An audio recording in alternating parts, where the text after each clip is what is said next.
Kay maayong buntag Pilipinas, maayong hapon Texas. So igsoon uban ni nausab ko karong hapuna or karong buntaga sa atong pagbasa sa pulong sa Dios.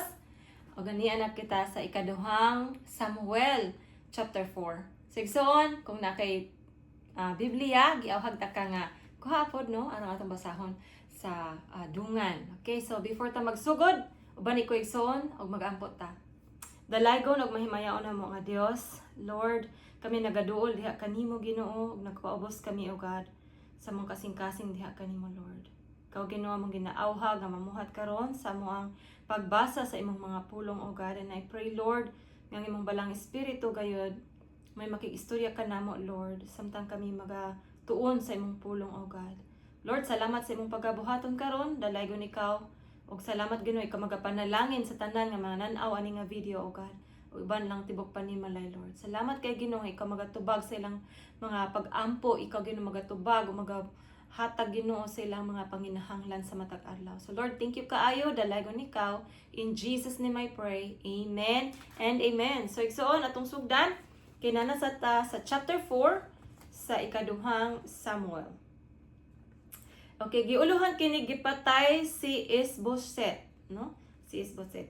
Okay, sa pagkasayod ni Isboset, anak ni Saul nga namatay si Abner didto sa Hebron, nawad-an siya sa kaisog og naluya ang tibuok Israel. Niining higayuna maoy kapitan sa mga pundok si Isboset, si Baana ug si Rikab, mga anak ni Rimon nga sakop sa banay ni Benjamin nga taga Birot, sakop usab sa Benjamin ang Birot. Ug ang mga taga Birot nangagyo ngadto sa Gitaim diin sila namuyo hangtod karon. Kay verse 4, si Jonathan nga anak ni Saul may anak nga bakol. 5 ka tuig ang iyang edad sa pag-abot sa balita gikan sa Jezreel nga namatay si Saul, ug si Jonathan gikugos siya sa iyang yaya ug mikagyo sila. Og tungod kay nagdali-dali man ang yaya, nabuhian niya ang bata og nabakol kini. Mipiboset ang ngalan sa bata. Okay, so 5 years old siya nga namatay iyang papa nga si Jonathan, no? Okay, so verse 5, unya si Rikab og si Baana, mga anak ni Rimon ng lakaw. Ug sa hapit na maudtong tutok, miabot sila sa balay ni Isboset. Og niadtong tungura, nagpahulay si Isboset. Niining higayuna nagpalid sa trigo ang babayeng magbalantay sa pultahan apan nahikatulog siya busa nakasulod si Rikab o si Baana nga iyang igsuon. Sa pagsulod nila sa balay nakita nila si Isboset nga nahinanok sa iyang kama didto sa iyang lawak. Gitigbas nila siya og namatay siya og gilungguan nila sa ulo. Gidala nila ang iyang ulo og namauli sila agi sa walog sa Jordan sa tibuok gabii. Gidala nila ngadto kang David ang ulo ni Isboset didto sa Hebron og giingnan nila ang hari. Ania ang ulo ni Isboset nga anak ni Saul nga imong kaaway nga buot mo patay kanimo. Ang Ginoo maoy nanimalos kang Saul ug sa iyang mga anak. Apan gitubag ni David si Rikab ug si Baana. Nanumpa ako sa ngalan sa Ginoo nga maoy nagluwas kanako gikan sa tanang kalisdanan.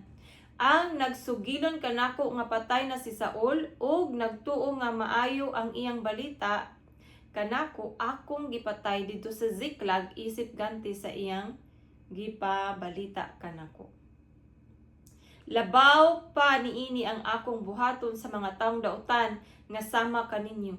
Gipatay ninyo ang usa ka taong matarong didto gayud sa iyang kaugalingong balay ug sa iyang higdaanan. Karon patyon ko kamo tungod sa inyong gibuhat kaniya ug paphaon ko kamo gikan niining kalibutana. Ug gisugo ni David ang iyang mga sakop nga batan-on og gipatay nila si Rikab ug si Baana og pagputol sa ilang mga kamot ug tiil og pagbitay kanila didto sa linaw sa Hebron. Unya gikuha usab nila ang ulo ni Ishboset og gisulod kini sa dapit nga gilubngan kang Abner didto sa Hebron.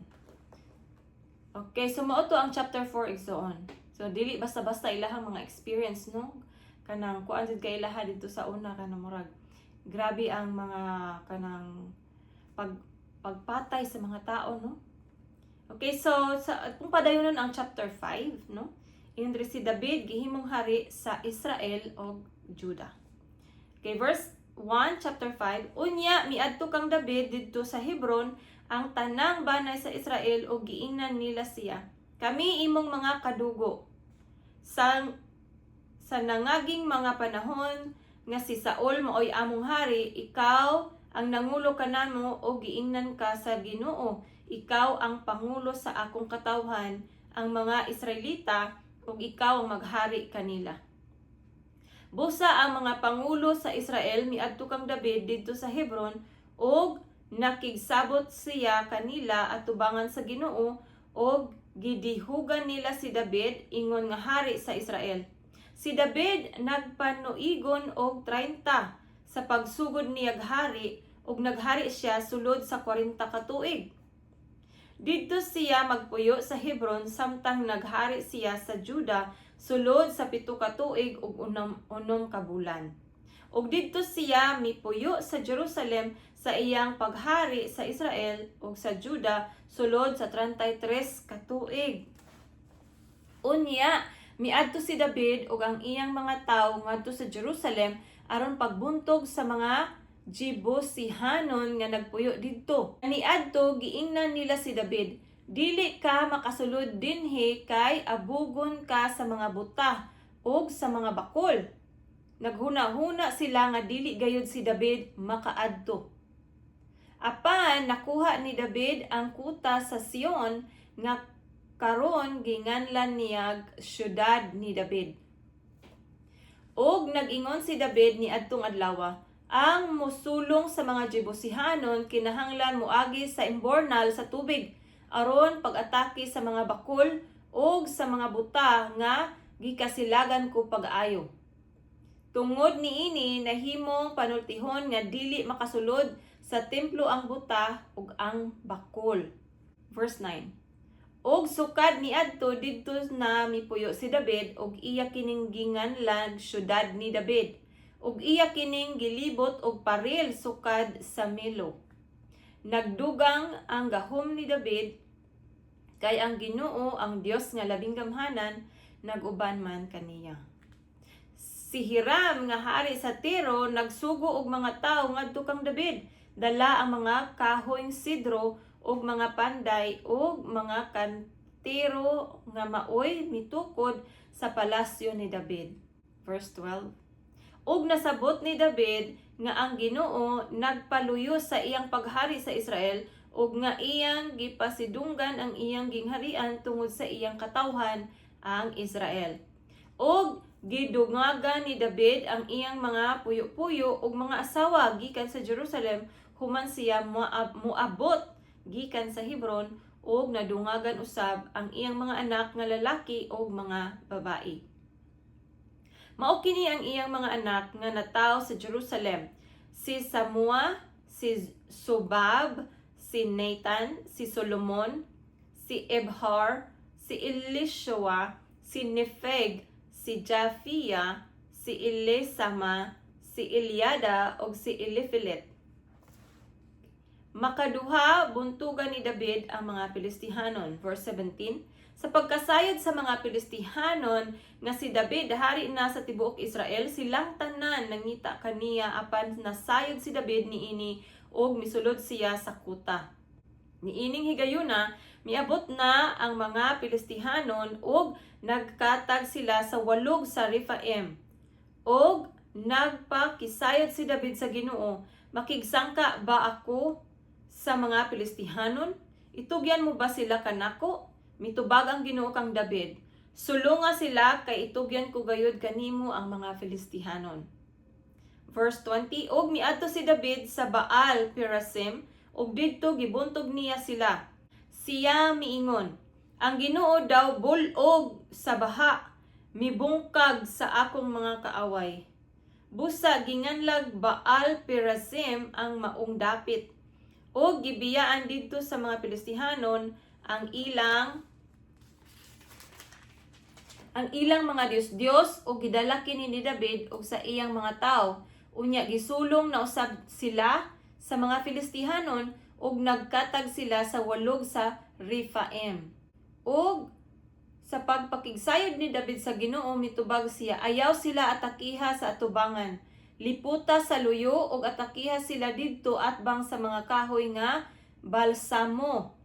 Og inig kabati nimo sa mga kinanaas didto sa tumoy sa mga kahoyng balsamo, asdang kamo kay timaan kini nga nag-una kaninyo ang Ginoo aron pagbuntog sa kasundaluhan sa mga Filistihanon. Og gituman ni David ang gisulti sa Ginoo kaniya ug iyang nabuntog ang mga Filistihanon gikan sa Geba hangtod sa Geser. Wow, igsuon, no, ang Ginoo nag-una sa ilahang pakig-away. Wow, lami kay no. Sumokad to ang chapters 5 igsuon, so atong padayonon ang chapter 6 kay murag naa patay daghan nga higayon, no. Okay, so atong padayonon og ang chapter 6 giiluhan kini gidala sa Jerusalem ang sudlanan sa kasabutan. Okay, verse 1, unya gitigom na usab ni David ang mga pinili niyang tao sa Israel, adunay 30,000. Okay. Unya mid-adto si David ug ang iyang mga tao sa Baala Juda aron pagkuha dito sa sudlanan sa kasabutan sa Dios. Si Yahweh nga labing gamhanan nga naglingkod diha sa mga kirubin.